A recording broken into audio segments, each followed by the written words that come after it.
ko kainom ng First Vita Plus, gumaling ang aking mga pakiramdam. Yes, grabe. Tuloy-tuloy ang inom, and that was in 2005. 2023 na tayo ngayon.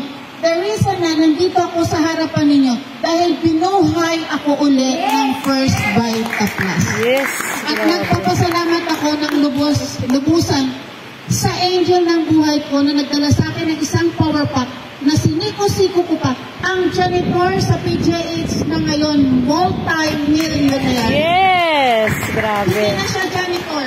Nagda-drive na siya ng Mercedes-Benz at nakatira sa 40 million na bahay. Dating janitor, dating kumakain ng baon ko, pero sa ngayon, kung yumaman siya, ano kaya ang nangyari sa buhay ko? Yes. Yumaman na, gumanda pa. Yes, mayaman na. Okay. Yes.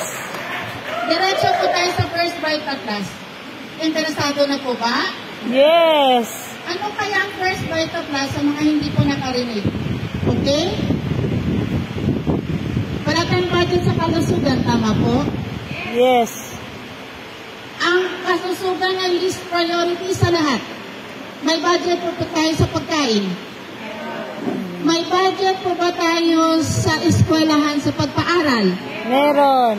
May budget po ba tayo sa pampaganda? Meron. Pambili ng eyebrow pencil?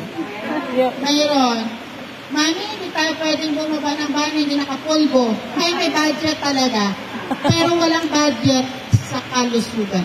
Yes. Health is the least priority at maraming maintenance. At ang maintenance padatag ng padatag dahil bawat gamot may side effect and adverse reaction. Inaral ko lahat yan. Binasa ko ang PIMS na libro kung saan nagagaling ang mga gamot na sa butika, lahat pala may side effect. Kaya ang rason kung bakit dumadami ang maintenance, ang gamot sa puso, nagsisikmura ka, may effect sa kidney. Bawat gamot may effect sa kidney. Kaya ang tao namamatay sa daming gamot, hindi sa sakit. Kung patuloy na patuloy ang pagdami ng gamot, nasisira unti-unti ang kidney. Pag nasira ang kidney, diretso po tayo sa dialysis center. Kasi na-experience ko at naintindihan ko at nalaman ko na kung yung gamot mo dati isa lang, sakit lang ng ulo, bakit ngayon bawat parte ng katawan may gamot? Bawat parte ng katawan may doktor, tama po ba? Yes. So maraming maintenance. At sinasabi na kahit normal na, okay na ang BP mo, kailangan mo i-take ito, ang maintenance mo. So pabalik-balik ka ngayon sa butika kasi maintenance mo ito na kahit normal na. So ngayon, pag-usapan natin kung bakit tayo nagkakaroon ng mga sakit. At ang number one killer ngayon ay ang stress. Sino po dito na-stress? Sinong hindi na-i-stress? Lahat na-i-stress at naka-experience ng stress. Kaya minsan sa mga nanay, 24/7 na nanay, sino po dito? Sa bahay lang. Lahat nagtatrabaho at may nagtataas ng kamay. Si mami, sa bahay lang. Nanay, working nanay, sa bahay lang. 24/7 sa bahay lang. Nadaming trabaho. Kaya, ang stress, hindi lang sa trabaho sa loob ng bahay, stress sa mga utang o stress sa nagpautang. Nagutang ka, may stress ka sa pambayad. Nagpautang ka, stress ka pa rin. Kasi ngayon, ang yabang-yabang ng umutang.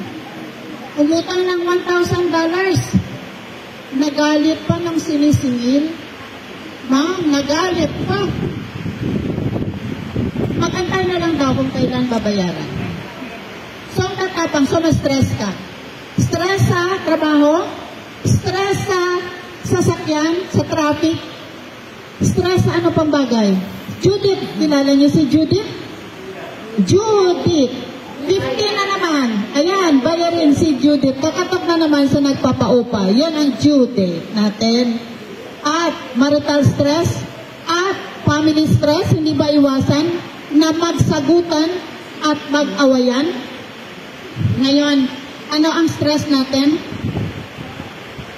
Naiinis ka, nagagalit ka, parati ka lang nagagalit, kaya nakasimangot ka, na kanina pa ako nagsasalita, nakasimangot ka pa rin. Kasi parang naiinis ka sa magmumukha ako. Stress ka,